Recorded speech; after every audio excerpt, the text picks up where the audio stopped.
Welcome back. All right, news of the day video for all you fine people on the internet. It is Saturday. It is October the 4th. It is the final day of the preseason, so this is the last chance for the 22 teams playing today to get a look at the players that may or may not make it into the lineup and make those final decisions based on training camp and the entirety of the preseason. But if a player who's right on the edge has a really good game today, maybe they push their way onto the roster full time, or at least to start the season, right, and give themselves a chance to be full time. So, starting at the top of the board, Robbie Fabry released from his professional tryout by the Pittsburgh Penguins. As I've been saying, we'll see more and more of these players just getting released. I'm not entirely surprised. We'll see if this is the end of it for Fabry or if he ends up playing in the AHL and then earns himself another NHL job later on in the season. We know teams are going to get besieged by injuries, and Fabry, having the experience he does, he may very well be somebody who ends up getting a call, say, midway through the season. The Penguins also announcing, before the waiver wire's gone live, we got 32 minutes from when that clock's reading until it goes live. Alexiev is on waivers. They've also put Harvey Pinard, Imama's on waivers. Poulin's on waivers. Poulin was a highly thought of prospect at one time for Pittsburgh. And Ryan Graves. Really, the headliner here is that Graves is on waivers. He is in the midst of an expensive contract for the fact he's on waivers. So I would think probably most of them clear. I'll be interested to see if anybody maybe takes a look at Poulin and decides to bring him in. But yeah, Graves is kind of a headliner there, isn't he? So does he end up being traded after clearing waivers with some retention by Pittsburgh? So the team getting him because he's already cleared waivers can just put him in the AHL and have that little bit of depth on the blue line. We shall see. But gutsy move there by Kyle Dubas to put a player on waivers who does make a pretty good chunk of money. Philip Gustavsson sticking around in Minnesota. So the reason why I'm wearing a Minnesota Wild jersey, it is a 5-year extension for Gustavsson. The cap hit $6.8 million. Considering where the salary cap is going, I think that's a reasonable cap hit for Gustavsson, who had a very good season this past year. He's had 2 of the last 3 seasons he's been quite good. So Minnesota's goaltending is solid for a while now, between Gustavsson and, of course, if Wallstead makes it as the backup and if he's as good as expected, if he can shake off whatever happened last year and just have a really good year this year, Minnesota's goaltending is in good shape for a while to come. Notes for the Montreal Canadiens for today. Goalie and Dobson are going to play in today's game against Ottawa. Demidov, dealing with a wrist injury, will not. And neither will Bolduc, who has a lower body injury. So those are a couple of key forwards out of the lineup for Montreal, but they do get a couple of defensemen back. So, yeah, it's going to be an interesting one against Ottawa, isn't it? Joey Daccord becomes the first player to have his number retired by the Arizona Sun Devils. So I think that's kind of fun. It has to be fun to be the first to have your number retired. Arizona's built a really good product with the Sun Devils. At least that's been all of the rage that I've seen over the last few years.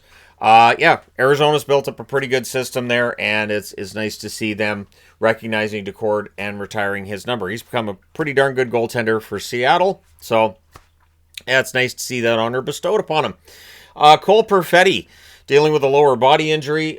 He exited last night's game because of it, and he's being evaluated. They have not determined any kind of timeline for how long he's going to be out. Obviously, for Winnipeg, considering they're going to be without Lowry to start the season, they kind of need Perfetti, right? So we'll see how long he ends up being out. DeMello also left that game last night hurt, but he is expected to be okay. So DeMello is apparently okay. Perfetti, we don't know how long he's going to be out yet.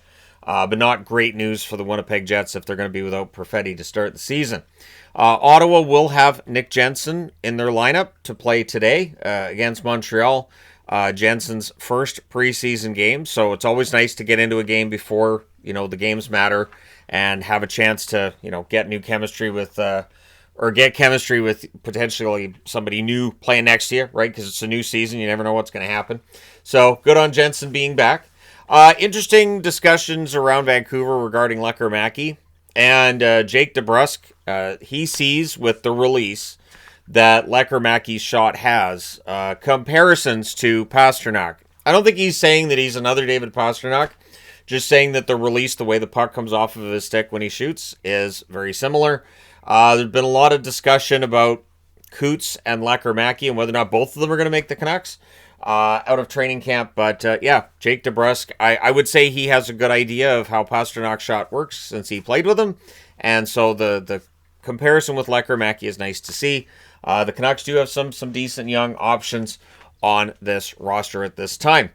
Speaking of hype for young players, Frondell, who was a number 3 pick this year for the Chicago Blackhawks, he becomes the second youngest player in SHL history to record a hat trick. So some hype for Frondell. I've been noticing that over the last bit here, and the hat trick's definitely causing that to increase a little bit. So yeah, it's kind of nice to see. And of course, for Chicago, they already have a lot of good young forwards.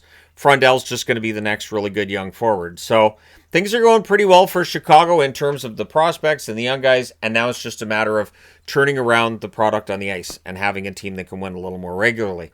For St. Louis, Snuggerud is projected to play on the top line for the final preseason game. A lot of expectations around him coming into this season too.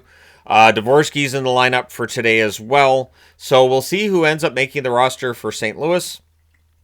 How Montgomery and Armstrong see things going after today, who does or doesn't make it, and of course, who's going to be on which lines. Discussions we'll be having over the next few days with the preseason done, and once we especially once we know what the rosters are going to look like, once those final waiver moves are done, it will be interesting to see where teams put those young players and how many teams are going to decide, well, we don't have to waive the young players. We could send the young players down, bring them up anytime we feel like it, and we'd rather not lose this veteran on waivers. It's one thing to consider as we get closer to that cut line where you have to decide your opening night roster.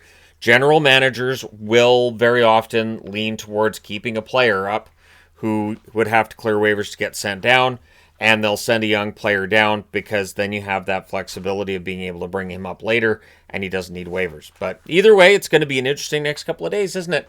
Let me know your thoughts in the comment section below. As always, hit like and subscribe in the event you may not have done so already. Thank you guys so much for all your support. It's greatly appreciated. I will talk to you again soon.